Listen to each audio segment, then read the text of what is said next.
uma referência nesse enlace do racismo e da psicanálise, né? E justamente por esse motivo que ele está aqui com a gente. O Inácio, ele também é autor de vários livros dentro dessa temática freudiana, mas ele também, esse ano, escreveu um livro bem importante, esse aqui, né? O Racismo por uma Psicanálise Implicada, que vai inspirar a nossa discussão de hoje. E também vai inspirar a nossa discussão de hoje o ensaio Racismo e Psicanálise, A Saída da Grande Noite, publicado no Ediurno da IPA. Então, passo a palavra ao Inácio. Bom, em primeiro lugar, aí, boa noite a todos e a todas. Um agradecimento muito especial à Larissa, à Mara, à Franciele e à Tânia também, né, pela longa data aí de parcerias, de estudos e em vários trânsitos da psicanálise e, evidentemente, nos últimos anos também envolvidos nessas questões racismo, branquitude, psicanálise, encontros e desencontros.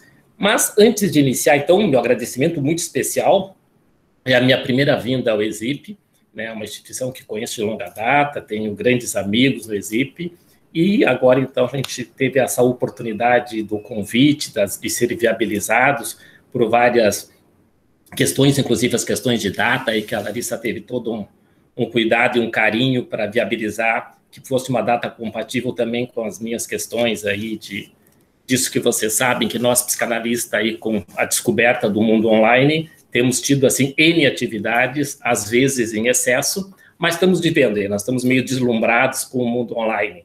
Não sei se deslumbrado narcisicamente, acho que sim, mas de um outro lado, também acho que é uma forma da gente dando conta de tudo que está acontecendo por várias questões, essa pandemia, restrição, impossibilidades de encontro no real, né, ou no virtual do real, né, em outras circunstâncias, provavelmente estaria aí no ESIP com vocês, né, mas eu sigo acreditando no retorno, né, que em breve nós possamos nos encontrar pessoalmente, não só por esse meio, que tem várias questões que facilita, mas evidentemente impede esse quanto de afeto assim que a telinha nos dá, mas nos impede. Mas queria também parabenizar muito, né, as colegas que pela iniciativa de criar esse grupo sobre questões raciais, né, a importância disso, que significa para a psicanálise o compromisso das instituições psicanalíticas, e grupos como esse é que nos dão uma certa segurança de que essa temática sobre o racismo não vai ser delegada ao esquecimento, né? À medida que os grupos vão se organizando nas mais variadas instituições, eu diria assim que eu tenho conhecimento atualmente, né, de 3 grupos acontecendo em sociedades vinculadas à psicanálise em Porto Alegre. Tenho de vocês no ESIP, tenho o da SIG e eu tenho da Brasileira. Talvez tenham outros grupos que eu desconheça, esses são os que eu conheço, e que surgiram justamente nesse último ano, né? A Larissa estava dizendo, em março, vocês começaram, maio, aliás, começaram a trabalhar essa temática, né? E isso vai dando o que um lugar específico, um lugar geográfico, um lugar material e, evidentemente, um lugar simbólico. Mas, dito isso, e meu agradecimento, e o quanto então esses espaços vão nos dar um certo reforço de que essa questão do racismo não é uma questão meramente de moda, não é uma questão só do que eu tenho dito, uma identificação por imitação, né? Vocês sabem que a identificação por imitação, ela é fugaz, ela passa e ela não é consistente. O que a gente teria e que tem que trabalharmos para isso, e acho que estamos trabalhando arduamente, é o que a gente chamaria, desde o lugar do Freud, identificação via empatia, né? A imitação como primeiro grande tempo, necessária, estrutural, mas se ficarmos só nela, nós não vamos avançar para a identificação enquanto empatia, e essa sim estrutural, e essa passiva de fazer transformação no que é a grande questão que todos nós sabemos, que todos nós temos discutido, e que essa frase, ou essa expressão, melhor dizendo, traduz toda a problemática do racismo, que é esta questão do racismo estrutural, né? Isso que o Silvio Almeida vai trabalhar vai trabalhar, ele mesmo diz, bem antes dele, essa temática já existe. Mas, de qualquer forma, o Silvio tem o grande mérito, com o livro dele, de lançar isso de forma universal e que, a partir disso, todos os meios sociológicos, históricos, filosóficos e o meio psicanalítico começam a trabalhar essa temática, com as particularidades do racismo estrutural desde o viés da psicanálise, que eu pretendo poder conversar algumas das particularidades que diz respeito ao nosso universo. Mas gostaria também de poder sinalizar algumas coisas que eu julgo que são também importantes. Mas, antes de iniciar, eu queria agradecer a Larissa, a Mara e a Franciele pelo presente que eu recebi hoje, né, que é o livro Cadernos de Memórias Coloniais, da Isabela Figueiredo. Né? Eu não tive tempo de ler o livro, evidentemente, eu recebi ele hoje, mas a minha curiosidade, num dos intervalinhos, eu dei uma olhada e queria citar para vocês uma breve passagem do livro, que é a parte introdutória do livro, e quem faz o prefácio, ou a apresentação do livro, é a Paulina Schiziane. E eu recortei aqui rapidamente uma parte que me parecia tão importante, tão fundamental, porque ela vai sinalizar aqui algumas questões sobre a questão das mulheres negras, a importância disso, das questões das mulheres brancas também, e esse livro, rapidamente, pelo que eu entendi, já ter visto crítica sobre ele, se passa sobre toda a situação, né, eu acho que é Angola, eu acho, né, e todo um processo, né, de como é que isso se passa aos olhos dessa menina, que conta um pouco a sua história, ela é uma menina branca, né, e todo esse cenário. E quem faz, então, o prefácio comenta, então, assim, essa parte da relação dos homens brancos com as mulheres negras. E lá pelas tantas, a autora do prefácio diz assim: a ida às pretas é um reflexo das ideias lusotropicalismo, de Gilberto Freire. Reafirma a suposta superioridade sexual do colonialismo, dando carta branca para a violência sexual contra todas as mulheres negras. A velha questão da miscigenação forçada das nossas origens, que é muito diferente de uma miscigenação produto do desejo, e sim uma miscigenação produto de estupro e violência históricos, né? Dar dinheiro à mulher negra diante do marido é um ato de exorcismo dos fantasmas criadas pelo poderoso mito da virilidade do homem africano, que atormentava as mentes dos homens brancos. Dar dinheiro é a melhor forma encontrada para disciplinar o sexo do homem negro. Era preciso castrá-los, apagar o fogo e reduzi-los à condição de mulher. Humilhar um homem, qualquer que seja, diante de sua mulher, é sempre humilhante. Nada melhor do que essa passagem para entender como a autora descreve a vingança sexual do branco sobre o negro. Isso é só uma passagem evidente de um livro muito maior, eu fiz um recorte para que a gente possa entender, sem entender não, temos a pretensão de termos um start, um gatilho para o tamanho desse tema que uma das vezes eu tenho dito um tema extremamente espinhoso. E nós sabemos que uma das questões que faz a questão do racismo nesse duplo aspecto que tem a ver com a branquitude. Por quê? Porque o racismo ele é mais dramático de qualquer outro tipo de problemática, do que podemos chamar de preconceito, do que podemos chamar de discriminações, etc., com as diferenças que isso implica, porque o racismo decididamente diz respeito a todos nós, a negros, brancos, índios, toda essa problemática desse racismo, ele está presente na nossa fala a todo momento, em todo lugar, em toda situação. Então, essa questão do racismo que nos habita dessa forma dramática, ele vai estar presente nas mais variadas áreas culturais, sociais, na clínica, em todos esses lugares, a questão do racismo está posta como algo universal. Né? Eu acabei de receber ali a indicação de um livro, que eu vou só citar o título, mas o título por si só já diz bastante, diz Brasil, um país construído a partir do racismo. Então, isso é mais uma frase, e o livro, né, que estou dando só o título do autor, um Brasil construído em cima da questão do racismo, como grande pilar estrutural.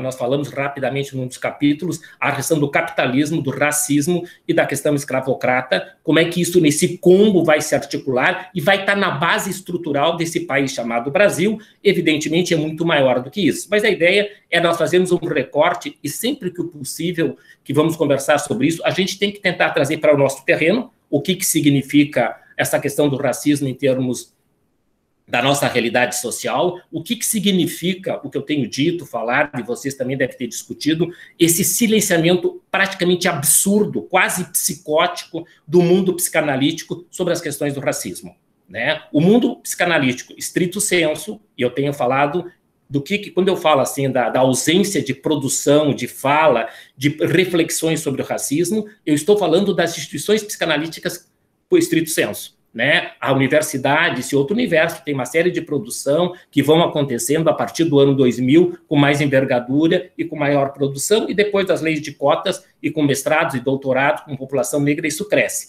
Nas instituições psicanalíticas, eu me atreveria a dizer que na instituição psicanalítica essa temática começa a ser trabalhada no último ano. Entre 2020 e 2021. Podemos chegar a 2019, se quisermos, assim, com certo esforço, a gente pode, sim. Mas, de fato, se nós formos olhar as instituições, se nós formos olhar os trabalhos, se vamos usar as produções, nós não vamos encontrar praticamente nada sobre racismo e psicanálise. É diferente nós procurarmos na psicologia social. E a psicologia social, conversando com a questão do racismo, vamos encontrar, sim, várias produções importantes, significativas, pessoas que vão nos alimentar para que a gente possa trabalhar e ir em busca da nossa própria singularidade, ir em busca, talvez, aí plagiando a Djamila, ir em busca ao nosso lugar de fala enquanto psicanalista. Sejamos enquanto psicanalistas negros, enquanto psicanalistas brancos, qual é o nosso lugar e qual é a nossa compreensão enquanto psicanalista sobre toda essa problemática que até 1 ano, 2 anos atrás era praticamente desconhecida, não era um problema que nos toca. Tanto isso é posto que nós vamos encontrar isso, e você já deve ter visto a Grada Quilomba vai trazer, vai dizer, ela vai falar um pouco da psicologia, amplamente falando, mas com uma fala com a psicanálise, que ela vai dizer que a psicanálise entra psicopatologizando a questão do racismo como um problema individual. Então a Grada fala isso, a própria Djamila vai dizer, mesmo que ela seja filósofa, ela vai trazer esse vértice de um problema individual e não de um problema coletivo. E a gente sabe que a psicanálise e a medicina e a psicologia, elas vão dar instrumentos extremamente importantes para que a questão do racismo, quando era trabalhada há 2 anos ou 3 anos atrás, ela fosse trabalhada pelo rol de uma questão individual. Aquilo que a maioria dos autores diz, como se fosse um problema do negro e não um problema do branco. Hoje o que a gente tem propriedade para dizer e para pensar que o racismo é um problema do branco. Evidentemente, quem paga a conta somos nós negros. Mas quem inventou? Se eu tiver que pensar psicopatologicamente, eu tenho que pensar uma psicopatologia cultural, e não só individual, do coletivo, que vamos chamar branquitude, que vários autores trabalham sobre isso, ali, etc. Se nós quisermos ir para o viés da psicopatologia, nós teríamos pelo viés desse outro lugar. É poder olhar o que esse sujeito branco, podemos pensar a história, o homem branco, europeu, brancocentrismo, europocentrismo, toda essa complexidade, século XV, século XVI, a chegada à África, o que se faz com a chegada à África, como é que se cria o negro, como é que se inventa o negro, né? Eu ainda dizia um dia desses, há muito pouco tempo eu consegui absorver a ideia que o negro foi uma invenção do europeu. Né? Quando eu via isso pelas primeiras vezes, isso me causava um certo desconforto e um distúrbio na percepção. Eu não conseguia compreender do que se tratava quando os autores diziam que o negro foi inventado pelo europeu, pelo homem branco europeu. Né? Quando o homem branco europeu chega na África e começa todo esse projeto de colonização, que é outra temática quase impossível de falar de racismo sem falar de colonialismo, são coisas tão imbricadas, que estão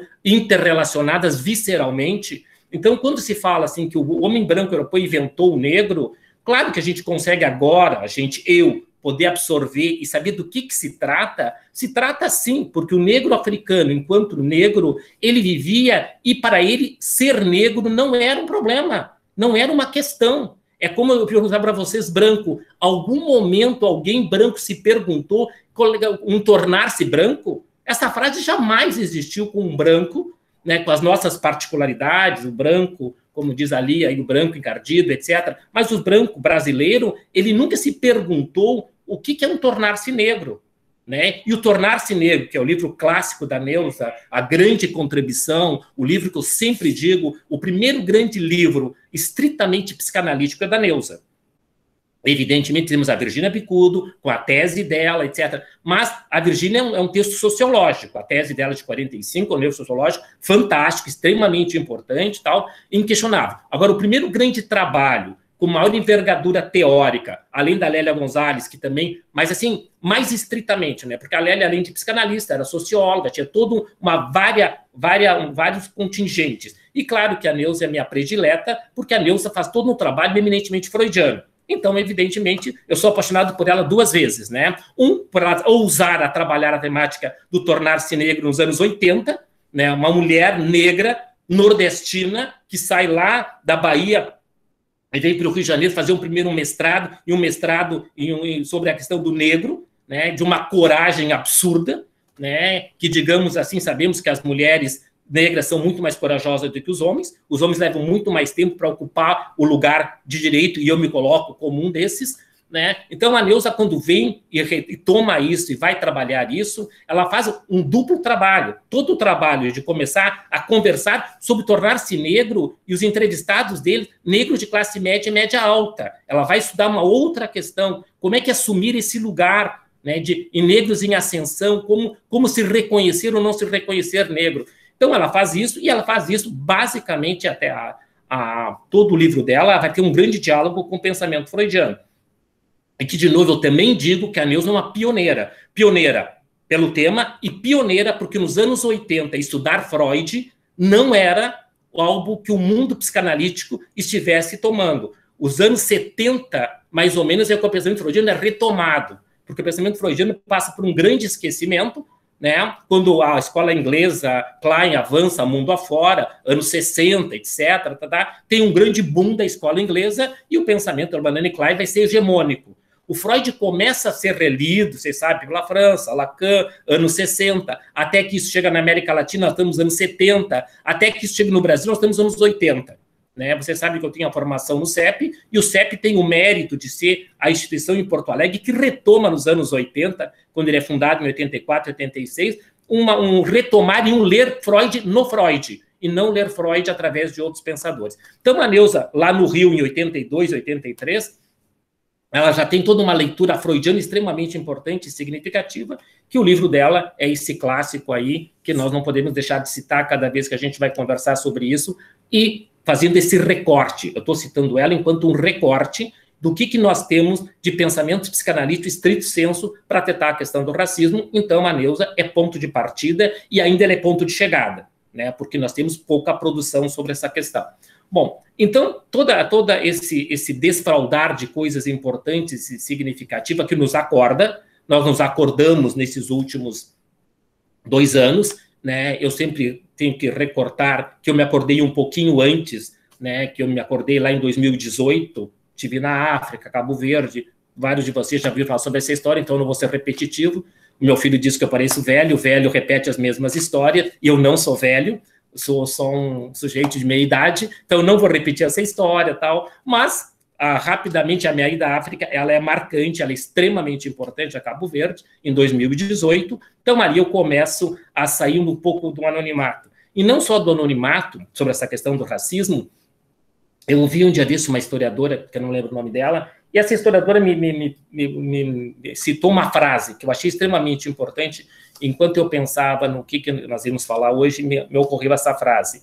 E ela vai falar, nós sabemos o quanto a linguagem é importante e o quanto a linguagem está falando o tempo todo, né? E no nosso caso, a linguagem, né, com toda essa questão dessa mordaça e dessa próprio negacionismo da herança afrodescendente, que tudo que nós carregamos, nossa linguagem é carregada de N exemplos, né, sobre essas questões. Mas ela falava uma palavra que eu já tinha visto, já tinha lido, até tinha escrito ela indiretamente, mas nunca tinha pensado sobre ela. E ela fala, pensando a história, e quando ela fala contando a história, fala da história do negro durante o período escravocrata, ela falava dos negros libertos, né? E aquela expressão negro liberto, para mim, tá bem, negros libertos, sim. E aí ela me diz, né, e eu como psicanalista ouvi, e tá bem, negro liberto é negro liberto. Mas o que ela está dizendo, que logo em seguida ela diz e dá uma margem a várias associações. O negro liberto é diferente do negro livre. O negro liberto significa o quê? Significa que alguém te liberou, alguém te deu uma carta de alforria, ou tu comprou a tua carta de alforria, mas tu foi libertado por quem? Pelo homem branco que te concedeu o direito de ser um negro liberto. Então, era assim que os negros que tinham o direito à alforria, ou conquistaram de um jeito ou de outra, eram conhecidos antes da abolição, já que ali entre 1800 e 1888, quando ocorre a abolição, vai ocorrendo uma série de movimentos, Brasil afora, mundo afora, os quilombos muito antes, 1600, etc. Mas essa vigência dessa categoria do negro liberto começa a aparecer de forma muito mais marcante a partir de 1800. E ela diz, então, tem uma diferença entre o negro liberto e o negro livre, né? E isso eu diria que ele segue na cultura contemporânea, né? E eu fiz uma associação com a minha história. Por que é ser um negro liberto diferente de ser um negro livre? Se durante mais de 30 anos que eu tenho de psicanálise, eu nunca pude trabalhar, 27, agora eu tenho 30, então 27 anos. Então, se até 27 anos atrás eu nunca pude trabalhar a temática do racismo, acho que está impregnado um quanto de ser um negro liberto, mas não um negro livre. Então, um negro liberto que podia produzir, a Larissa deu rapidamente o meu currículo, de ser uma certa referência no pensamento freudiano, de ter uma produção de boa para ótima, né, salvo as questões narcísicas, se me habita, etc. Toda uma questão importante durante esses 27 anos de envolvimento com a psicanálise. E a temática do racismo jamais passou nem de perto nos meus escritos, nos meus textos, nas minhas questões. Então, isso é produto de um negro liberto, mas não de um negro livre. Negro livre é a partir do momento em que essas questões todas podem ser pensadas, faladas, escritas, produzidas, é que eu vou saindo deste lugar de liberto para livre. Livre no sentido de ser mais dono de si, livre do direito de ir, vir, falar, problematizar a questão do racismo, de desacomodar as instituições psicanalíticas no seu comodismo, né? E todos nós sabemos, se nós quisermos um bom exemplo, aonde tem uma hegemonia da branquitude, nós só temos que ficar dentro das nossas casas. Nós não precisamos dar um passo além de todas as instituições psicanalíticas. Todas as instituições psicanalíticas, desde as mais conservadoras às mais liberais, se a gente quiserem, elas são um império da branquitude. Isso que vocês devem ter estudado, se não estudaram, vão estudar, a gente tem que ter o objeto de estudo das nossas instituições. Elas carregam essa questão da branquitude, do poder. Branquitude, antes de mais nada, poder, privilégio. Branquitude, antes de mais nada, é manter o outro subjugado. Branquitude, antes de mais nada, é um exercício de hierarquização de classe, de gênero, de raça, no nosso caso, a importância de tudo isso. E por que a gente pode dizer isso sem temor de estar equivocado? Né? É só a gente olhar a realidade das instituições psicanalíticas. Né? A realidade de não se trabalhar a temática é um. A realidade de não termos analistas, psicólogos, terapeutas negros, ou termos números extremamente pequenos. Aqui na telinha estamos eu e a Mara, talvez tenha mais alguns colegas que estejam fora da telinha, né? Mas sabemos que somos exceção. E vocês poderiam dizer, mas nós estamos no Rio Grande do Sul, o Rio Grande do Sul tem 16% da população, salvo algum erro meu, de população negra. Então é um número pequeno, aí é um quarto da população, etc. Então nós não podemos ter muitos negros na psicanálise. Olha, isso não é real, isso não corresponde, os números sim, mas essa realidade não corresponde ao número de negros dentro das instituições. Né? Então, isso são alguns dados importantes, significativos, para que a gente possa olhar isso. Bom, se a gente parte do pressuposto que o Silvio Almeida tem razão, pegando ele como rei, que o racismo é estrutural, a pergunta que nós psicanalistas ou nós da área psi teríamos que responder é como é que esse racismo estrutural estrutura o sujeito do inconsciente. Essa seria a grande pergunta, que eu não tenho resposta, mas que a pergunta tem que ser feita. Como é que o eu se estrutura? Pegando, usar uma outra linguagem, vocês não querem fazer o sujeito do inconsciente, é muito lacaniano. Então vamos usar como é que o eu se constitui. Como é que o aparato psíquico se constitui? Como é que a situação edípica se constitui se o racismo é estrutural? Claro que o Silvio Almeida está falando do racismo estrutural, mas ele diz três coisas. Ele e todos os autores que trabalham, ele fala de uma tríade, pelo menos, né? Questões econômicas, questões políticas e produção de subjetividades. Toda a questão da subjetividade, essa tríade, forma um racismo estrutural. Se nós não quisermos olhar as questões econômicas e as questões políticas, que temos que olhar, porque elas estão implicadas, mas vamos fazer um jogo e nós não vamos olhar a isso e vamos tentar fazer uma visão restritiva. Vamos olhar como é que se produz subjetividades. Então, se a gente quiser olhar como é que se produz subjetividade, nós podemos pegar o conceito clássico freudiano, texto de 19, o estranho, das Unheimlich. Nós podemos falar a questão da estética. Estética que o Freud define como a qualidade do sentir. E ele diz mais, a estética que eu vou trabalhar nesse texto de 19 é uma estética que transcende as bordas restritivas do belo. Eu vou trabalhar com o que é repulsivo e com o que é doloroso, né? Então, tem toda uma complexidade de uma estética enquanto qualidade do sentir, e que essa questão da estética, ela, evidentemente, ela nos joga no terreno das subjetividades. Como é que se criam subjetividades? Né? Como é que se criam padrões estéticos? Inclusive do belo. E nós sabemos que o padrão estético do belo foi criado pelo europeu. Então, o padrão estético do belo tem a ver com o quê? Com o homem branco europeu e, por tabela, a mulher branca europeia. A mulher negra, ela vai estar em que lugar? Né? Ou ela vai estar no lugar de estar hipersexualizada, sabemos todas essas questões, como as mulheres negras são colocadas, né? Vide Globeleza, por exemplo, né? Ou as mulheres negras são colocadas no lugar de destituídas de valor, destituídas de encanto, destituídas de beleza. E aí vão se criando esses padrões estéticos que entra a forma do corpo, a cor da pele, a forma que os cabelos se organizam. Aí tem uma série de coisas que estão impregnadas na cultura e que, evidentemente, vão nos constituir enquanto sujeito. Né? Em algum momento do texto, a gente lembra, né, o célebre programa dos anos 60, 70, até os anos 80, que era o Bebê Johnson. O célebre Bebê Johnson já está posto um padrão da branquitude e que põe como um padrão universal. Essa é a grande questão da branquitude. Então, se o universal é esse branco europeu e esse bebê como representante, já não seria a Sua Majestade o bebê freudiano do quadro lá de Londres. Não, seria o Bebê Johnson, que é esse bebê loiro, de olhos azuis, gordinho, né, representando toda uma estética, né, narcísica. Então, o que seria o narcisismo primário que habita todos nós, sejamos brancos ou sejamos negros? O que perpassa no imaginário da mãe negra do seu bebê? Se ela está nessa cultura impregnada que o único valor que vai permitir a esse filho ter um lugar, um espaço, é se ele corresponder ao padrão estético universal. Estético em termos de beleza, estético em termos de várias coisas. O que a introdutora do livro ali da Isabela Figueiredo nos dizia? Né? Que lugar é colocado o homem negro? Que podemos dizer, bom, para os homens negros deve ser um privilégio fálico ser reconhecido como os grandes garanhões. De um lado, todo homem quer se sentir fálico, potente, capaz, como uma espécie de priapismo.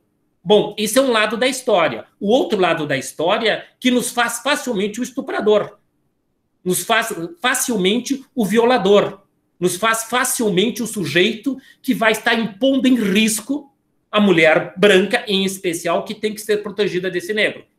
Né? Então, esse homem negro, você sabe que os homens negros, eles estão num quadro de vulnerabilidade e de serem assassinados N vezes maior do que qualquer homem branco. Porque ele é, por si só, um inimigo. Ele é, por si só, um bandido. Ele é, por si só, um transgressor. Daí vocês conhecem as histórias todas que nós, psicanalistas, teríamos muito a dizer, como é que é colocado o lugar dessas crianças, desses meninos, jovens, adolescentes negros, quando eles saem para ruas. Que lugares são esses? Que espaços são esses? Né? E é interessante quando a gente pode ver o livro do Tenório, né, que é justamente ele falando sobre Porto Alegre. Né? Nós não estamos de outro mundo, nós não estamos nos Estados Unidos, nós estamos do Rio de Janeiro ou da Bahia, nós estamos de Porto Alegre. Né? E Porto Alegre, reza a lenda, é uma das cidades mais racistas do país. Se é uma das cidades mais racistas do país, como é que nós, psicanalistas, nunca nos ocupamos disso? Como é que os psicanalistas que trabalham com crianças nunca se ocuparam da temática do racismo infantil? Se a gente quer demolir esse racismo estrutural, como é que nós não vamos nos ocupar de como é que as crianças lidam com essa realidade? Crianças negras e crianças brancas. Lembrem, Nós começamos a nossa conversa e dizemos que o racismo, antes de mais nada, é um problema do branco. E ele vai ter que resolver esse problema de que forma? Se o branco quiser resolver esse problema e se ocupar desse problema, ele vai ter que olhar para si e olhar para a sua história e a história dos seus descendentes. E como é que essas crianças brancas vão começar a lidar com esse universo? Né? Ainda se lida muito, né, por mais absurdo que possa parecer, ainda se lida muito com a história da meritocracia. Ainda se lida muito como se a questão, né, de várias questões, de cotas, de ações afirmativas, etc., ainda tem discussões, apesar de todo esse conhecimento histórico, que hoje a maioria de nós, se quiser ter, vai ter acesso, é só abrir a internet, vão ter N informações sobre a história. Essa história apagada, esquecida, epistemicídio, toda a história do povo negro, toda a história da escravidão, toda a história do racismo, que começa desde da invasão africana e todo o sequestro do povo negro, isso hoje, se a maioria de nós não teve acesso na escola, e não teve, você sabe que as leis que obrigam a estudo da cultura afrodescendente é de 2003, então, claro, os mais jovens, me desculpem aí, né? Mas nós, os mais velhos, conhecemos o tradicional, e o tradicional conhecido na escola, vocês sabem, né? O negro subalterno, o negro apanhando nos pelourinhos, etc., mas com toda uma passividade e nos destituindo da capacidade de nos indignarmos, de destruir nossa capacidade de resistência, de luta, de batalha. Quilombos nenhum de nós conheceu, ou conheceu vagamente que deve ter existido um quilombo lá com um zumbi, tal, mas o zumbi muito mais visto como um bandido, como um matador, do que como o grande herói que só vai ser resgatado a partir dos anos 80, etc., né? Então, esse trabalho de resgate da cultura. Então, hoje nós temos acesso a isso, hoje nós conhecemos, só não conhecemos se não quisermos conhecer. Né? Como é que essa história vai se engendrando e como é que a psicanálise e o mundo psi vai se deixando ficar totalmente indiferente a todas essas questões. Né? E todos os autores têm dito, né?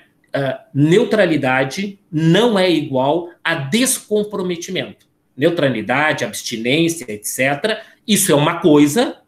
Agora, se descomprometer, não poder escutar, porque eu acho que nós estamos avançando a partir desse último ano, então nós estamos só no começo, é que hoje analistas negros e brancos estão podendo escutar o que não escutaram a vida inteira. Esse racismo sempre esteve aí, mas para que a gente possa escutar algo, a gente tem que partir do pressuposto que aquilo existe. E existe como algo dessa coletividade.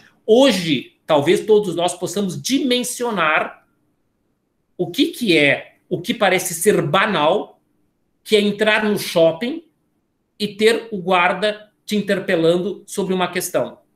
Parece ser uma questão banal que um guarda interrompa, só que um guarda raramente vai interromper um homem, uma mulher ou um jovem adolescente branco. Se for um adolescente negro e em grupo, eles estão ferrados. Porque, evidentemente, eles vão ser abordados e vão ser abordados muitas vezes de uma forma altamente assuntosa. Então, isso está posto e isso não era escutado. Se não era escutado no social, não era escutado no individual. Né? O traumático disso que o Freud fala lá de 93, que é uma citação brilhante do Freud falando do trauma acumulativo. Ele diz um trauma que se repete e se reedita. Ele é diferente de um trauma pontual. Um trauma pontual, ele tem uma intensidade dramática, importante. Estou falando de 93, nós estamos falando dos estudos sobre histeria. O Freud estava atrás do trauma factual, real, direto, acontecendo com essas jovens mulheres vienenses, né? Mas, paralelamente, ele tem uma outra história que é um trauma que se reedita, um trauma que se repete. E o racismo é exatamente isso. Aquilo que o Jurandir Freire diz na abertura do livro da Neuza. É um trauma dioturnamente que não cessa de se repetir das formas mais sutis. Da forma mais sutil, como andar na rua e encontrar à noite um homem e uma mulher negra, e o que a maioria de nós faz? Desvia, muda de calçada. Com uma maior... assim, porque outra frase que é fantástica, assim, esse racismo... Né? Então, o normal é isso. esse racismo estrutural, ele tem um padrão de normalidade. O normal é ser assim. O anormal é quando a gente começa a estranhar isso. Tanto que eu parto do primeiro tempo, e cada vez que eu vou falar sobre racismo nos mais variados lugares, eu parto da ideia e do desejo de produzir estranhamentos. Porque se esse universo predominantemente no sul do país branco não estranhar essas questões, né, não vai ter saída. Tem que começar a estranhar. Eu, enquanto analista negro, quando eu falo, eu tenho que falar, e muitas vezes eu tenho que falar, e eu tenho que dizer que eu sou negro. Por que eu tenho que dizer? A cor da minha pele, o meu cabelo, o meu nariz, a minha boca está posta. Agora, vocês sabem que o nosso psiquismo tem uma rara capacidade de fazer obscurecer a percepção. Nós fizemos o recalque, nós fizemos a Verwerfung, nós fizemos a Verleumdung, nós fizemos uma série de coisas para não ver aquilo que causaria desconforto. E eu diria que durante 27 anos eu fui visto como preto, mas não como negro. Negro no sentido de uma identidade, negro no sentido que a negritude propõe um jeito de ver e olhar o mundo que relata uma história que a minha presença tem que produzir desconforto no outro. Eu sempre conto assim que me causa um certo estranhamento hoje, evidentemente, nesse cenário, cada vez que eu ouço pessoas que se trataram com a Virgínia Bicudo e diz, eu nunca percebi que a Virgínia era negra. Isso é uma frase que eu entendo o que eles estão dizendo, mas eles não sabem o que eles estão dizendo. Eles estão dizendo que eles não puderam ver a negritude dela, talvez como ela não pôde mostrar a sua negritude. À medida em que esse outro não pode ver, porque ver isso não se trata da cor da pele. Nós estamos falando de algo maior. Não se trata de ver cor, porque ninguém é psicótico a princípio para não ver essa cor. Agora, o que implica esse lugar? Né? O que implica na minha clínica, os meus pacientes, hoje me reconhecerem como negro? E que há 2, 3 anos atrás não me reconheciam desde esse lugar. Isso é uma outra história que se configura. Porque aí a gente pode escutar coisas sobre o racismo que até então estavam obliteradas. Não tinha espaço psíquico para reconhecer o que implica esse lugar. O que implica ouvir esse sujeito e desde que lugar, da transferência, você sabe essas questões que nós todos estamos discutindo, como é que são as relações entre analistas negros e analisando os brancos, o que são analistas brancos e analisando os negros, que você sabe que o inverso é muito mais complicado na nossa cultura, que é justamente nós podermos escutar todo o sofrimento coletivo e individual do racismo dos nossos analisandos negros. Agora, também é muito complicado nós reconhecermos o racismo de cada branco que habita os nossos consultórios. E esse racismo, é esse racismo também que tem que ser trabalhado. Porque se não for trabalhado, ele vai seguir sendo reeditado. Reeditado e, de alguma forma, corroborado pelas nossas análises. A pergunta que eu sempre faço, quantos de nós que já temos mais tempo de análise, tratou nas suas análises o racismo que nos habita? O racista que somos, eu diria que provavelmente 99% de nós não tratou. A não ser que tenha tido situações muito intensas, que eu tenha me descontrolado, que eu tenha chamado alguém de negro, de filha da puta, essas coisas mais dramáticas. Fora essas situações, eu me atreveria a dizer que a maior parte jamais tocou sobre isso. Jamais foi um problema isso. Jamais foi um problema o lugar de poder que o fato, como a Lia diz, simplesmente de ser branco, já faz toda a diferença. Né? Tanto que eu tenho dito em vários lugares que poder ser psicanalista ou terapeuta nesse país chamado Brasil, o pré-requisito é ser branco. Se tu for branco, tu vai poder escolher o que tu vai ser. Se tu for negro, você sabe que o trabalho vai ser maior, o desgaste vai ser maior, independente das questões econômicas. Claro que as questões econômicas são um grande fosso que separa esse universo, porque ser negro é ser herdeiro do quê? De uma tradição escravocrata, de não ter direito à terra, de não ter direito ao conhecimento, de não ter direito de existir como sujeito. Então, fatalmente, em todas essas questões, né? E você sabe que ser branco é ser herdeiro de todo um lugar simbólico e material e indiscutível. que todos vocês brancos são herdeiros disso, né? Mas, de qualquer forma, além das questões econômicas e políticas, tem toda uma questão, né, de trabalho de pertinência para poder ousar ocupar esses lugares que normalmente não são ocupados. Mas a minha ideia era falar 30 minutos, eu já estou falando, acho, uns 40, então quero deixar em aberto para a gente poder conversar. Eu sei que eu queria falar algumas coisas mais específicas sobre o texto, a gente até pode conversar na conversa, mas a ideia era poder fazer uma explanação rápida sobre essas questões e, principalmente, assim, nos fazer pensar sobre isso e, além do que eu sei que vocês vêm estudando, o que mais que a gente pode trabalhar, principalmente porque eu acho que o desafio é esse, eu disse no começo e sigo pensando. O desafio é justamente para que essa temática não seja esquecida, né? E eu volto a dizer, eu não consigo conceber hoje em dia que qualquer a discussão teórica, técnica, não perpasse pela questão do racismo estrutural. Se ele está ali, aonde ele está? A pergunta pode não ser perceptível, pode não estar na ordem direta, mas ele está. E se a nossa função é escutar os não ditos, principalmente, além dos ditos, a questão é se a gente vai estar aguçando as nossas percepções para escutar esse silenciamento que vai estar aí sobre as questões do racismo.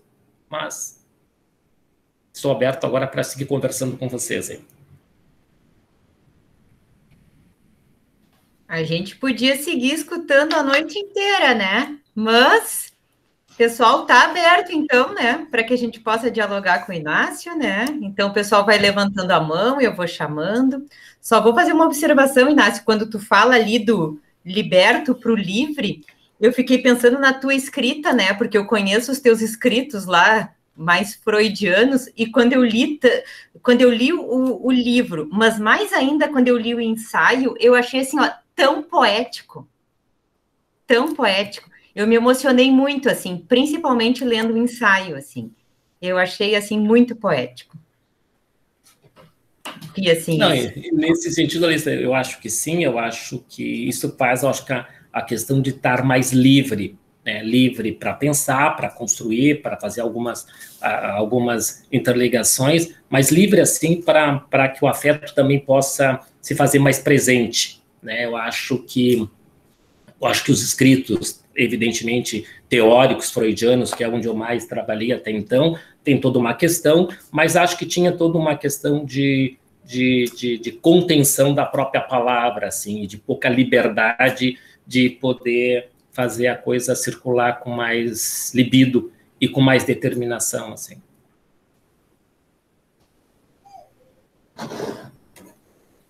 Pessoal, se eu não enxergar que alguém levantou a mão, vocês me avisem, tá?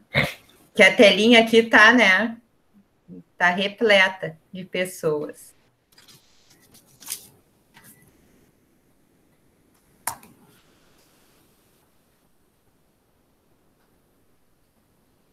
Eu tenho esse jeito meio inflamado, mas vocês podem discordar, tá? Não é...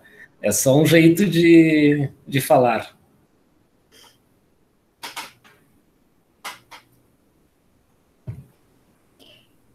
Fiquei pensando nessa própria questão. A Tamara fala primeiro, depois eu falo? Vai lá, termina. Não, vai lá.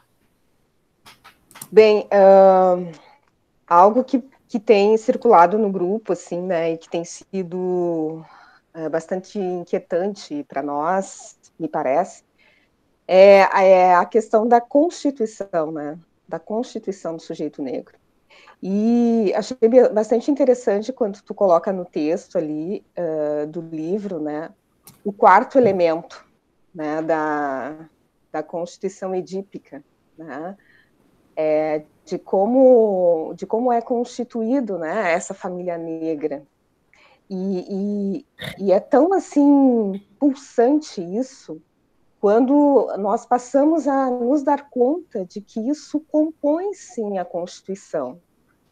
E, ao mesmo tempo, isso é tão violento e também traz tantos entraves para que esse sujeito, enfim, se consiga, né, transpor, que é fanático, como tu refere, né, em alguns momentos, assim. Então, nós tivemos a oportunidade de poder fazer, assim, a leitura de alguns casos, né, clínicos, e isso assim, mexeu com a gente, né, enquanto grupo, assim, e o quanto isso estava distante de nós, né, para a nossa prática, enfim. Então, gostaria que tu pudesse, assim, discorrer um pouco mais sobre isso, porque, afinal de contas, é um ponto bem pontual para nós, enquanto trabalhamos, né, com um sujeito ali, e o quanto isso foi obscurecido para nós, né, enfim. Para mim, enquanto terapeuta negra, né, psicoterapeuta negra, e isso é fundamental, me parece, né, então nós precisamos, sim, nos apropriar disso, né, e aí gostaria de poder que tu discorresse um pouco, assim, né, para nós. Mara, sim, né? Sim, eu acho ali que esse trabalho ali é meu e da Rafaela, também tem essas particularidades aí de um vamos dizer, um típico negro, e a Rafaela, para quem não conhece, a Rafaela é uma típica descendente, assim, de italianos, europeus, loira, de olho azul, com todas essas questões, né? Então foi muito interessante a gente escrever junto esse trabalho, né? E justamente tentando costurar, ver como, né? Como é que a gente costura isso. Mas, especificamente, essa questão do quarto elemento, né, na tríade edípica, e aí colocamos a questão... Nós podíamos colocar, né, eu não sei se eu acho que não chegamos a tanto no texto ali, né, mas, de um lado, assim, o que é essa questão traumática do racismo como quarto elemento de um lado, e, evidentemente, todo esse lugar que, na constelação edípica, né, da família edípica branca, digamos assim, que tem todo esse lugar, e um lugar que também é o elemento de ligação, vamos usar então a branquitude como elemento, que tem todo esse lugar predominantemente, extremamente importante e totalmente, deixa eu lembrar assim, totalmente sintônico, né? Então, toda a problemática da branquitude, esse quarto elemento, que faz que as questões narcísicas da branquitude chegue ao pico, né? Ela é totalmente sintônica, né? Então, isso faz com que, né, desde do branco, aquilo que eu digo dizer para vocês, isso não passa a ser problema e passa a ser um problema quando se começa a racializar o branco, né? Você sabe que é todo um trabalho da branquitude, da brancura, que começou lá nos anos 50, era todo um trabalho de vir a racializar o branco. E racializar em que sentido? Talvez chegue um tempo que a gente não precise ter raças, evidentemente. Sabemos que a questão de raça é uma construção cultural e tem a ver, se criou raças justamente para ter alguém que não é racializado e que é padrão, e quem são as raças que são todos os demais, não só os negros, os judeus, os índios, os asiáticos, etc. Né? Mas, então, a questão da branquitude passa por racializar, e quando a gente começa a racializar a questão do branco, a gente coloca esse elemento também dentro da cena edípica da população branca. E como é que isso vai se dar? Mas vindo, Mara, especificamente assim, para a questão desse elemento, porque ali é algo que a gente fala rapidamente, tem toda uma problemática identificatória importante, extremamente significativa, né? E não só uma questão identificatória intergeracional, como uma questão identificatória transgeracional. Toda a herança arcaica, né, que todos nós carregamos. Isso, sem ir, o próprio Freud vai referendar a importância das heranças arcaicas, que ele vai remontar ao pai da horda, né? E o pessoal da transgeracionalidade vai trabalhar isso com muito mais envergadura. Então, tem uma questão identificatória extremamente importante, que nós negros temos um duplo trabalho para fazer, né? Não é só o processo de identificação e desidentificação com as nossas figuras parentais. Ainda tem esse quarto elemento, que é justamente, se nós fôssemos olhar talvez o eu ideal, né, que é uma questão importante no livro da Neuza, que eu diria assim, que a Neuza já parte de um ponto a mais, né? A Neuza vai trabalhar basicamente o ideal do eu, importante, significativo, o ideal do eu como aquilo a ser trabalhado para ser buscado, mas o ideal do eu, ele é constituído a partir do quê? A partir do eu ideal. Então, o eu ideal, que é o narcisismo primário, que são as identificações primárias, e que nós, negros, carregamos uma identificação primária que tem a ver, assim, com nossas figuras parentais, mas as nossas figuras parentais também carregam um ideal que tem a ver com o ideal da branquitude, com o ideal do ser branco, com o ideal que isso vai nos dar uma ascensão a um outro lugar. Tanto que quando a Neuza vai entrevistar esses negros em ascensão, ela vai entrevistar justamente para ver esse lugar de como é que o negro, à medida que ele ascende a ocupar um outro lugar, que é um lugar onde ele vai ser único, basicamente, na grandes circunstâncias, como é que ele vai lidar com isso? Ele vai tentar resgatar essa questão identificatória com o colonizador, a questão identificatória com o algoz, se vocês quiserem, a identificação com o agressor, que é outros termos da psicanálise, que tem a ver nesse vértice. Quando o Fanon escreve Pele Negra, Máscaras Brancas, o Fanon está falando da mesma coisa num outro vértice.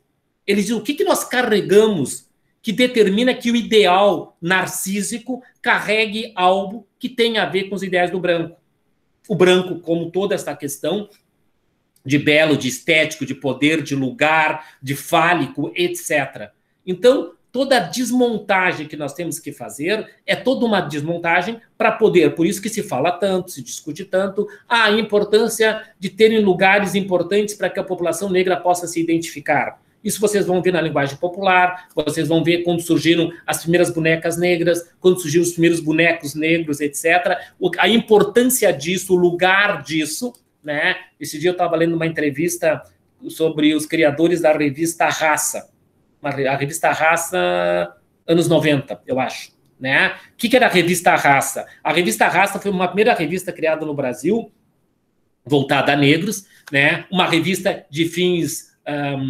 ela não tem uma militância como outra. O fim era trazer a temática dos negros, dos cabelos, das roupas, do que vestir, do que usar, do que não usar. Era uma revista a esse estilo, como seria qualquer uma das revistas aí, tipo, sei lá, Caras, alguma coisa assim, mas com essa proposição de... É uma revista comercial, né? Ela tem uma ideia de produzir coisas para a população negra, ela surge, inclusive, num momento em que as mídias não acreditavam que essa população negra fosse ter poder consumidor para atingir isso, etc. Mas, de qualquer forma, então, eu lembrei da revista Raça, porque ela surge justamente também nesse processo, né, de facilitar o processo de desidentificação. O que faz que a Mara possa usar o cabelo que ela usa hoje, ou qualquer outra mulher negra, né, ou eu usar o cabelo que eu uso, eu digo das mulheres, porque as mulheres têm um padrão muito mais complicado do que os homens em relação aos cabelos. O que faz isso, provavelmente, tem toda uma história de desidentificação, de poder vir se identificar com outras questões. Eu tenho irmãs que são mais velhas do que eu, e elas são de uma geração que alisaram o cabelo por muito tempo.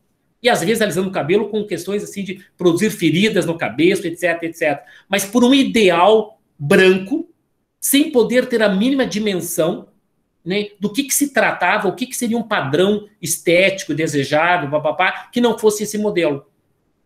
Então, essa desidentificação e poder criar outros modelos identificatórios é justamente o que romperia com essa teia tanática dessas identificações alienantes, que é um não termo freudiano, né, mas as identificações alienantes têm a ver com algo que não é... Lembra a frase do Freud, né? Aquilo que herdaste dos teus ancestrais, trabalha para fazê-lo teu. Nós temos uma dupla questão. Nós temos que trabalhar para aquilo que herdamos e trabalhar para poder nos livrarmos daquilo que não nos pertence. Daquilo que faz sentido para nós.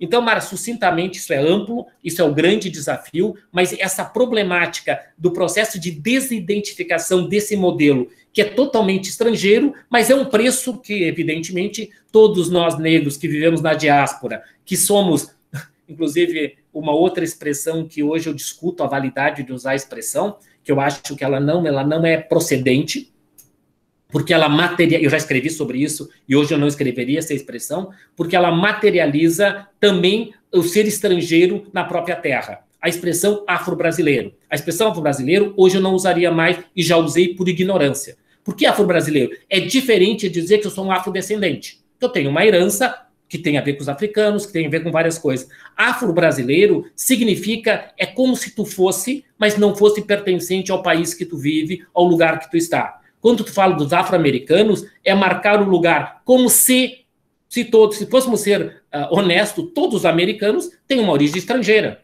né? A não ser os indígenas. Nós, no caso do Brasil, todos nós teríamos uma origem não brasileira, porque só os indígenas que teriam sobre isso. Isso, então, e esse termo começou a surgir em torno de anos 2000, 2000 e pouco, acho que no Fernando Henrique, afro-brasileiros, quando tu fala isso, então é como se pertencêssemos e não pertencêssemos a esse país. Ou seja, é seguindo sendo estrangeiro nesse lugar. Não esqueçam ali que, logo após a abolição, o grande desejo da branquitude era mandar os negros de volta para a África. Esse era o grande projeto deles. Evidentemente, o projeto não era viável, etc. Eles tiveram, então, que fazer todo o projeto de branqueamento que vocês sabem e conhecem. E esse projeto de branqueamento, nós, negros, carregamos dentro de nós. Por uma identificação passiva, da qual nós temos que romper para sair desse lugar e para poder ocupar o nosso próprio espaço, a nossa própria questão. Como ocupar os próprios espaços, os próprios lugares. Então, há que romper com esse elemento que está posto na constituição edípica de cada um de nós, pelo lado do negro, pelo lado do branco, está posto essa questão, né? Inclusive essa questão do branco e essa questão, então, eu digo sintônica, faz com que o branco vá se apropriando também de várias questões que pertencem a uma herança afrodescendente que não é reconhecida. Então, é isso que se fala, essa apropriação do que também é afrodescendente e que não tomamos como tal, isso também faz parte desse universo da branquitude. Né? Inclusive, quando se discute, se sabe, uma das histórias que eu ouvi na minha infância é que os negros eram incompetentes, os negros escravos eram incompetentes, não sabiam trabalhar, não conheciam nada de coisas sofisticadas, e o que europeu é que conhecia. Hoje a gente sabe que todo o ciclo do minério em Minas começou com negros que foram sequestrados de regiões onde ele era profundo conhecedor da descoberta de minérios e prata e ouro na África. Então, uma série de coisas que a gente vai sabendo e que tinha negros que sabiam escrever, negros que conheciam várias línguas, várias questões, escravos que vieram para cá e que o homem branco tomou para si e desconsiderando, e a grande verdade que a gente vai conhecer é como se nós fôssemos destituídos de inteligência e de capacidade intelectual desde sempre.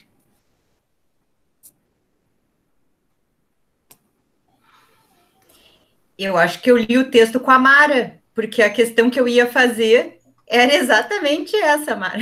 Que sintonia, né? Que sintonia. Sintonia. Agora, pegando essa questão que o Inácio trouxe, né, dessa ideia que a gente tem e de como isso ficou construído, né? Ontem no Roda Viva estava o Laurentino Gomes, né? Porque ele está lançando agora o 2º volume, né, do Escravidão, e essa é uma das questões que ele abordou, né?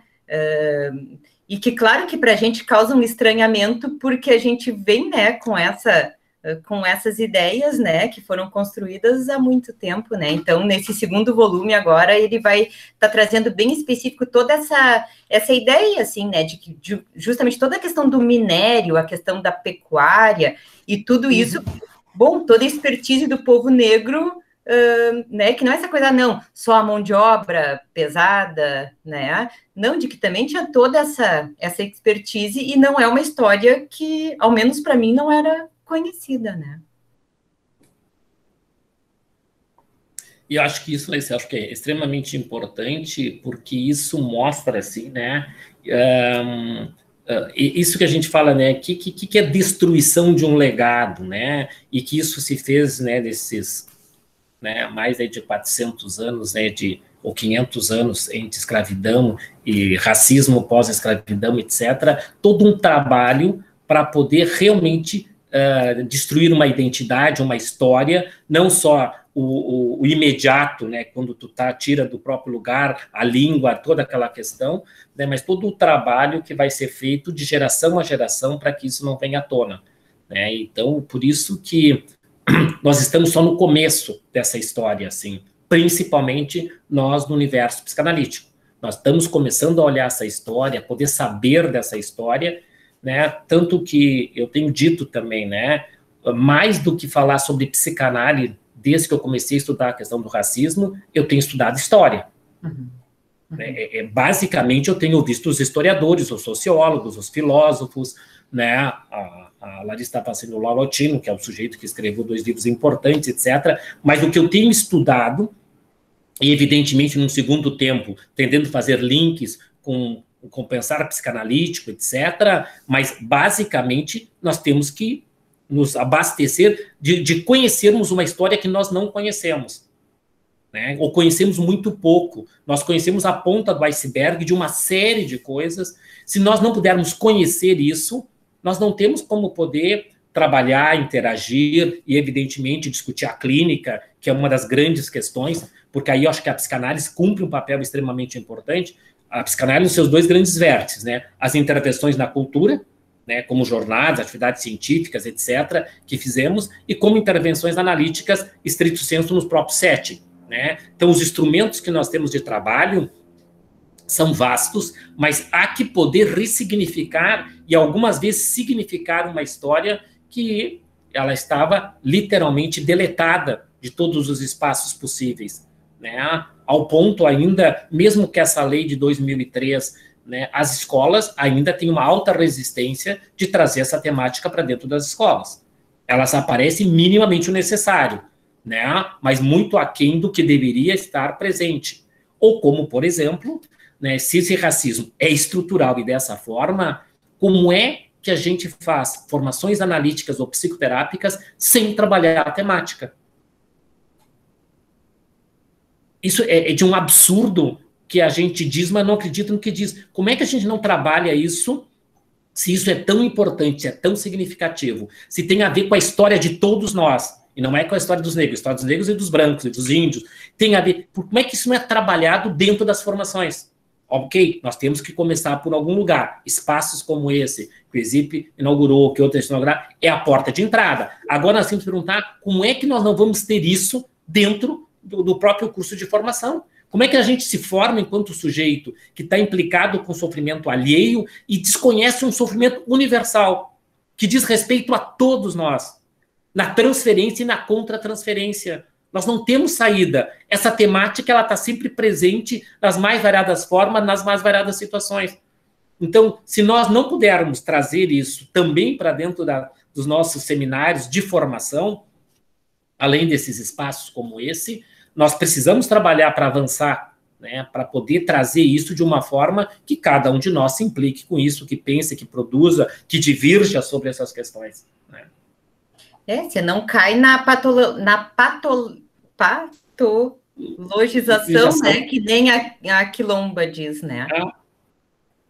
A Jaqueline Batista colocou aqui no chat: diante de tudo que nos foi colocado, gostaria que o Inácio e também os outros profissionais de instituições falassem como estão lidando com acadêmicos negros que chegam em suas instituições. Muito se tem falado em ações afirmativas, mas eu, como acadêmica, vejo que ainda não somos bem recebidos. Claro, eu acho que a Jaqueline que perguntou, né? A Jaqueline é assim, né? Eu realmente, né?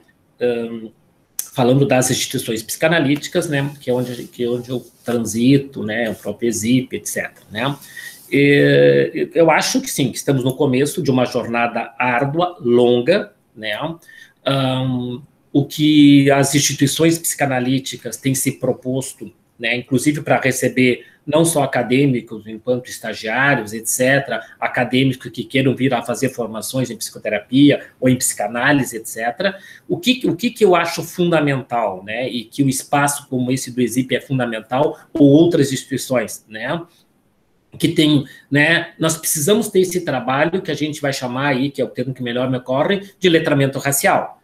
Então, o que é letramento racial? É justamente esse universo predominantemente branco poder saber que esse problema existe e começar a tomar conta para si desse problema, né? Se isso não puder circular dentro de nós, evidentemente, quando essa população negra adentrar as instituições para fazer estágio, para estudar, para fazer seminário, para fazer grupo de estudo, para fazer formações das mais variadas estilos, evidentemente, as instituições precisam saber dessa questão, né? Por se elas não souberem, saber de uma forma visceral, de uma forma vivida, de uma forma trabalhada, etc., evidentemente, na Jaqueline, a gente corre o risco das nossas instituições, como tem se falado algumas vezes, retraumatizarem esses sujeitos, né? Então, eu acho que existe um trabalho que começa a ser, né? Eu faço parte de uma outra instituição onde a gente tem trabalhado muito na Brasileira de Porto Alegre. Nós temos trabalhado, a Brasileira comprou esse projeto que estamos trabalhando há 1 ano e meio, desde junho do ano passado, um ano e alguma coisa, né, em prol de ações afirmativas, mas passando por questões de letramento racial. Então, temos grupos de estudo, temos atividades quase mensais, se não mensais, a cada 1 mês e meio, dentro da agenda científica, sobre a tema específico de questões raciais. Então, temos trabalhado sobre isso. Então, temos tido uma série de questões. Vamos ter, pela primeira vez, um seminário, que inclusive a Janine, que faz parte do ESIP também, a Janine é que vai dar um seminário lá na Brasileira, na formação, sobre questões raciais. Então, a gente inaugura agora em agosto esse seminário sobre essas questões. Então, todos esses espaços têm a ver com justamente a gente poder tomar isso como um problema nosso e um problema que nós estamos dispostos a resolver. E como é que se resolve? Estudando, tratando, trabalhando, falando sobre isso, criando espaços como esse para que essas coisas circulem e para que as pessoas não se sintam atacadas a nível do individual. Não se trata disso. Se trata de uma herança. Nós somos herdeiros disso, brancos e negros. Então, quando eu falo dessa questão, e falo enfaticamente, eu não estou acusando a Tânia, a Larissa, a Daniela, a Silvana, ou a Franciele. Não se trata disso, porque isso é um desserviço à questão racial e à questão da branquitude. Agora, se trata assim que nós temos que falar sobre isso e nós temos que dar nome aos boi. Se nós não nomearmos, nós vamos ficar cheios de dedo para falar o que tem que ser falado. Mas não se trata de uma coisa individual, se trata de uma questão coletiva que todos nós herdamos, todos nós, se pensarmos nas nossas histórias infantis, vamos encontrar pais, avós, tios, que essa questão racial era muito mais explícita, era muito mais dita. Hoje, no politicamente correto, passa a não ser dito por um lado, de um outro lado, também se liberou fronteiras para toda uma agressividade, a política do ódio, etc., que a gente pode discutir em outro momento.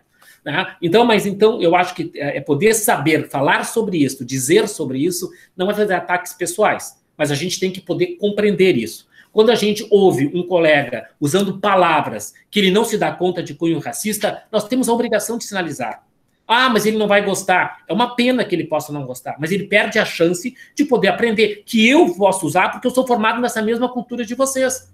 Isso também está impregnado em mim. E lá pelas tantas eu vou usar expressões que não são condizentes. Ah, mas é uma pena. Sim, é uma pena que nós temos que nos reeducar numa série de coisas que nós normalizamos. Piadas de cunho racista, nós não podemos tolerar.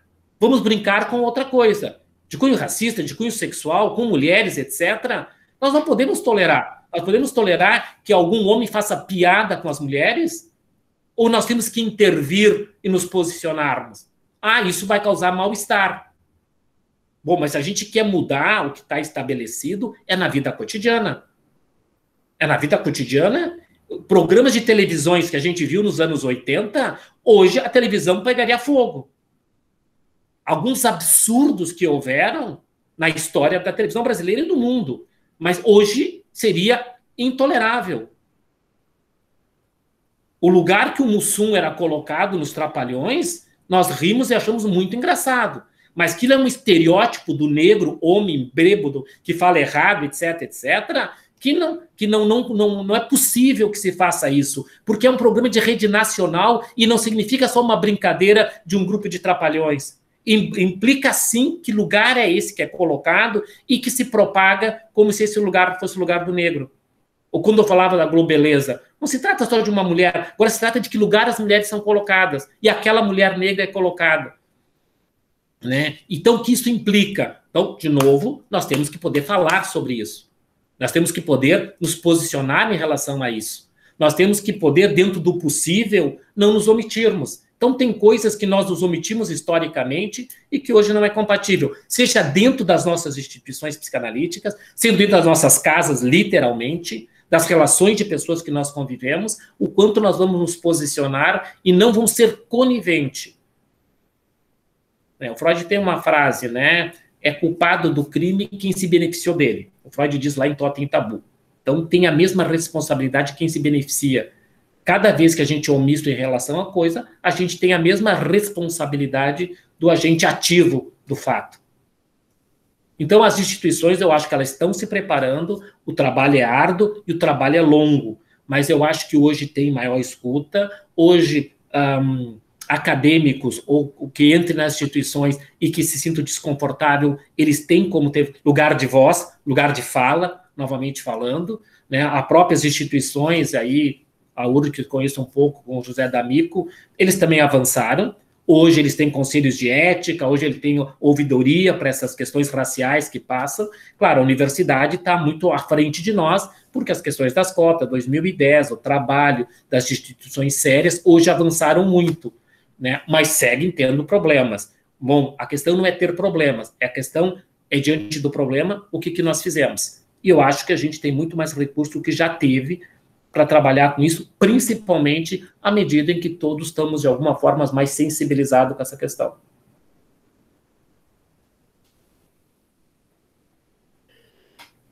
E falar sobre faz parte do nosso, né? Faz parte do nosso trabalho, né? É onde a psicanálise se alimenta, né? É falar sobre, né?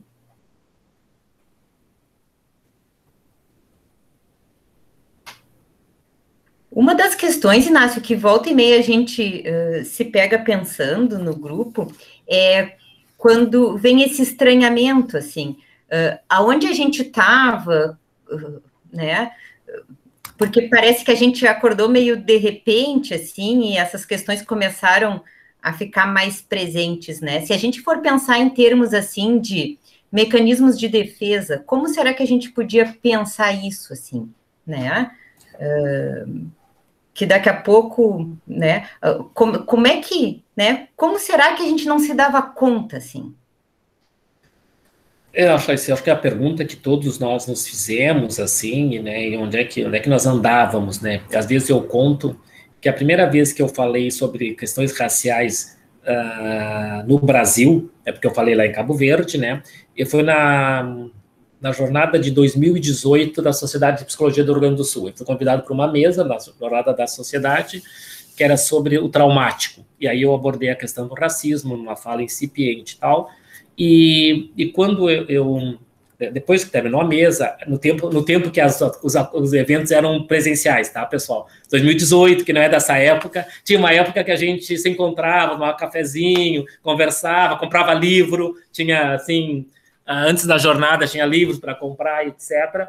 E no intervalo, depois da mesa, uma menina, que eu acho que era estudante de psicologia, veio me perguntar onde é que eu andava, que ela nunca tinha me visto, mas mais do que a mim, Inácio, eu acho que ela dizia onde é que eu andava em relação a isso, né, e que essas questões nunca eram abordadas, ou raramente abordadas em atividades psi, né, uma jornada de psicologia, de cunho psicanalítico, convidada era uma psicanalista, o sujeito de São Paulo também. Bom, então, eu acho que é um pouco isso. Eu acho que, assim, né, a gente discute algumas coisas, que cisões são essas, né? E se a gente pensar nas 3 grandes cisões que o Freud nos legou, que é o recalque, a forclusão, o aververtum freudiano, e a verleumdung, que é a renegação e a desmentida, né? Eu acho que essa questão do racismo, em todos nós, e amplamente pensando no mundo psicanalítico, eu acho que ela transita do recalque a verwerfung ou a forclusão, né? A Grada gosta muito do recalque, só que eu acho que a Grada tem um equívoco teórico ali. Eu acho que o recalque é o melhor que a casa oferece, né? Eu acho que o racismo, que está na ordem do recalque, que então é um racismo mais neurótico, esse eu acho é que tem as portas mais abertas para trabalhar sobre essa temática.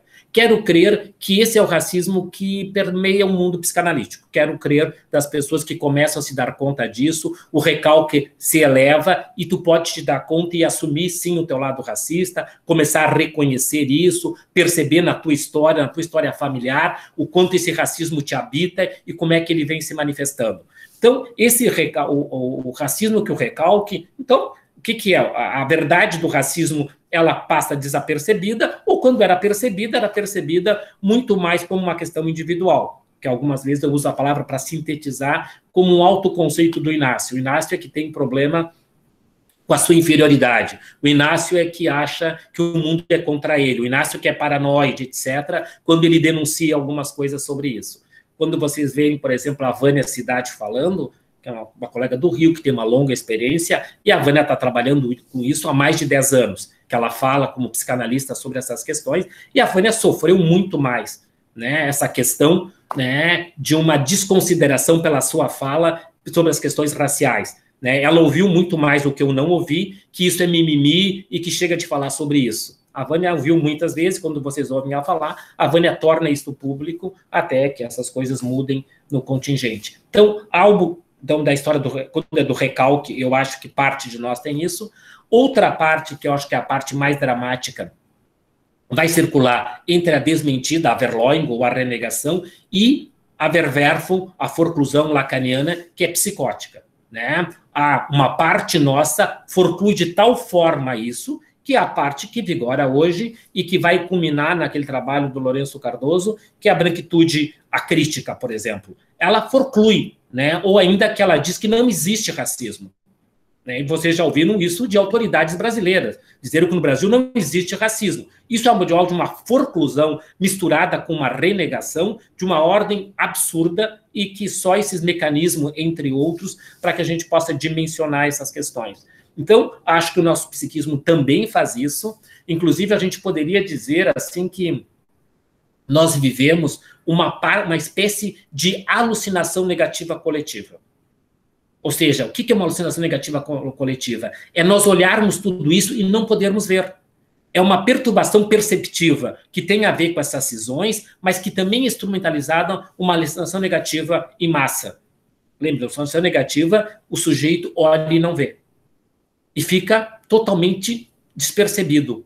Né? Então, tem uma alucinação, lembre que a alucinação negativa, o Freud vai dizer que ela é estrutural, que ela é um pré-requisito para o mundo representacional, que ela vai nos constituir, tipo assim, a capacidade de estar só unicotianamente tem a ver com a alucinação, capacidade de estar só na presença do outro, tem a ver com a alucinação negativa.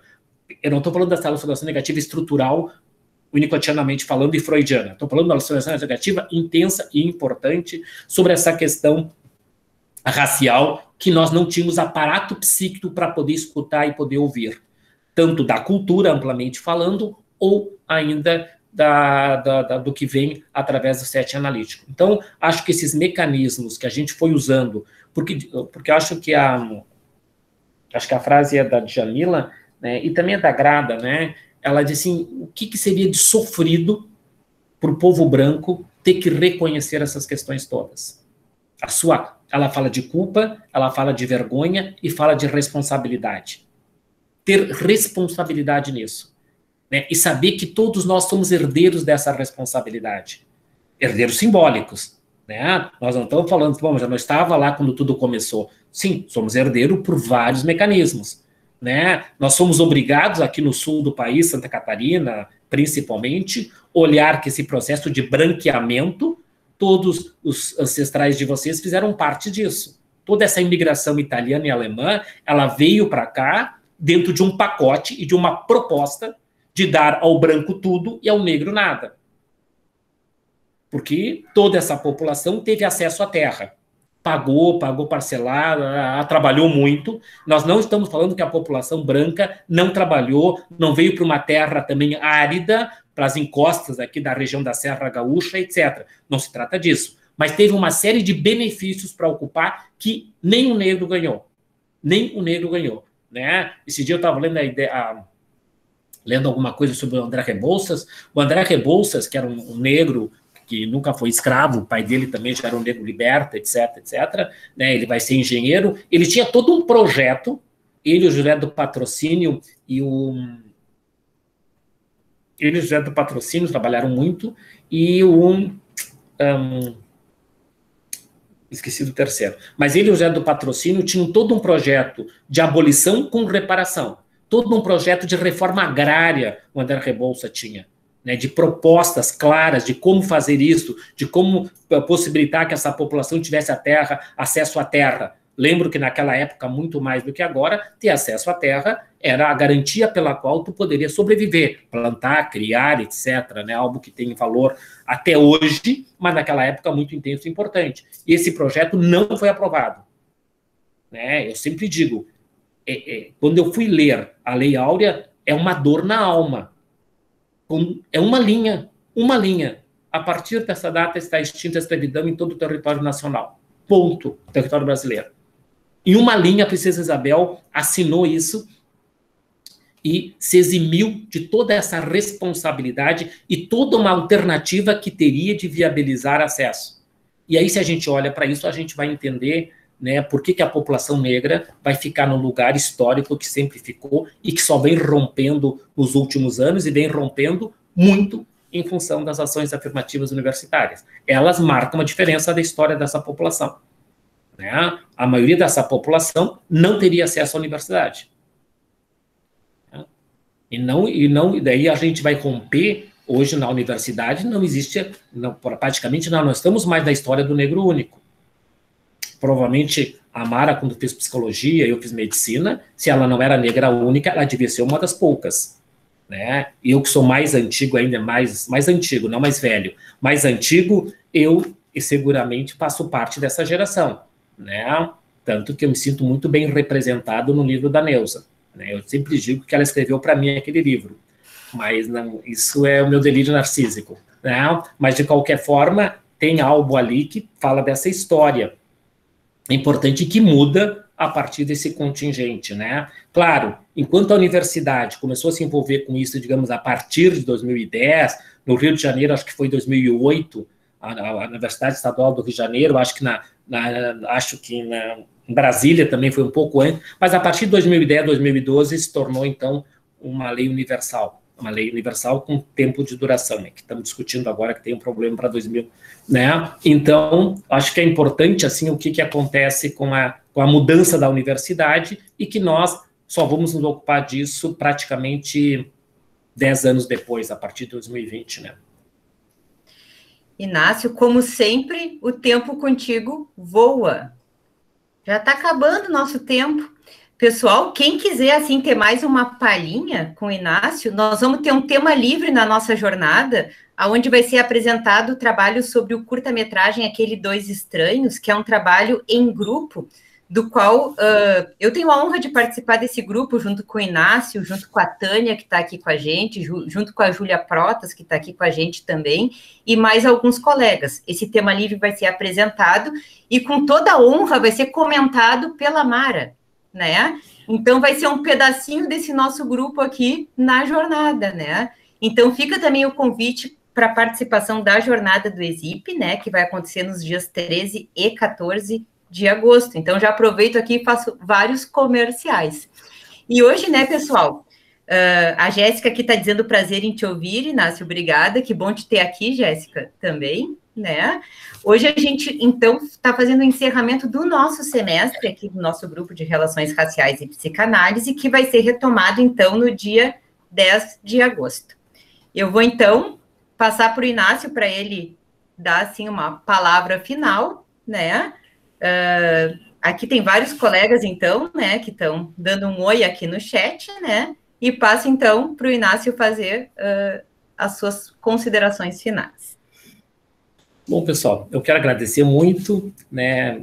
A gente pensa que 1h30 ali, quando a Larissa me falou, era um tempo bem razoável, claro que é um tempo bem bom, assim, principalmente, assim, que narcisicamente eu adoro quando eu sou o único convidado, porque aí não tem ninguém cobrando tanto o meu tempo, né? Quando a gente participa de mesas, que são mais colegas, é 20 minutos, e olha lá, então eu agradeço o privilégio de estar com vocês, de compartilhar as perguntas, a interação. Estou à disposição para, em outro momento, a gente voltar e talvez ir afunilando mais a conversa, porque eu acho que a gente pode e deve afunilar mais a conversa no sentido de afunilar no sentido, óbvio que essas coisas a gente tem que ir e voltar, mas afunilar no sentido de buscar um pouco mais de especificidade psicanalítica. Não fiz o que eu deveria e gostaria de ter feito, mas também pensei que a gente poder ampliar para poder, num segundo tempo, também afunilar é importante. Eu sigo trabalhando algumas coisas sobre isso, sigo escrevendo algumas coisas sobre isso. Tem esse trabalho que a Larissa falou, que a gente escreveu junto, que vamos ter o prazer da Mara comentá-lo, né, na jornada, e temos produzido outras coisas, né? Então eu acho que é um bom momento, agradeço muito, sou parceiro para outras atividades, e dizer que bom que o ESIP está se aliando essa corrente, né? Por mais que a gente possa, às vezes, ficar inquieto com o decorrer do processo, e um dia desses nós falávamos, eu e a Larissa, eu também parto do pressuposto que esse processo é irreversível. né? Essa questão do racismo, essa questão da branquitude, essa questão de nós sairmos desses lugares de conforto e botar a mão na massa, por mais trabalhoso que seja, por mais difícil que seja. A Jaqueline perguntava algumas questões. Jaqueline, eu digo que eu parto do pressuposto, né, que eu posso talvez estar sendo um pouco inocente, mas eu parto do pressuposto que nós não temos como reverter, voltar ao que estávamos antes, assim. Nós temos tudo para seguir adiante. Temos gente interessada, trabalhando, brancos, negros, as pessoas que estão implicadas nesse processo. Então, eu sou um otimista que vale a pena e que nós temos muito a produzir aí. Então, um beijão, um abraço a todo mundo aí e um bom final de noite para vocês todos. Então tá, pessoal. Um bom final de noite e muito obrigada, Inácio. Muito obrigada a todos. Obrigada, foi muito bom. Obrigado, pessoal. Obrigada. Beijão aí. Obrigada. Beijo, boa noite. Boa noite. Beijo. Beijo, abraço. Boa noite, pessoal.